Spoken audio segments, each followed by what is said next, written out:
Kwa wale ambao hawakupata muda kwenda kwenye baraka ya Ekaristi Takatifu, chukua muda wako, ombea wazazi wako, ombea wawe na maisha mazuri, jiombee mwenyewe upate kufanikiwa, ombea watoto wako kama walikuwa hawajiwezi kwenye masomo, waombee, mlete hapa kwa Yesu Ekaristi amfungue akili yake.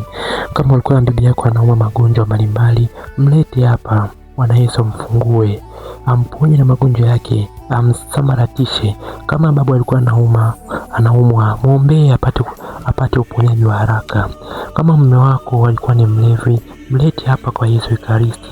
Kama mke wako alikuwa akupendi, mlete hapa, mshirikishe huyu Yesu Ekaristi. Omba kila kitu na roho yako itaponywa. Wazazi, tunatambua kwa watoto wenu shule zinafunguliwa. Kama wewe mwanao alikuwa ni kilaza darasani, kuanzia leo kupitia huu mwili na Bwana wetu Yesu Ekaristi, hii Ekaristi Takatifu iende kamnenee. Kama alikuwa ni mtu wa kupata division 0, division 4, division 3, kuanzia leo akienda shuleni ni anaenda kufunguliwa. Kuanzia leo akienda shuleni ni anakuwa ni mtu wa division 1. Kuanzia leo akienda shuleni ni anakuwa ni mwanafunzi tofauti kwa wanafunzi wengine, wanaenda kumshangaza.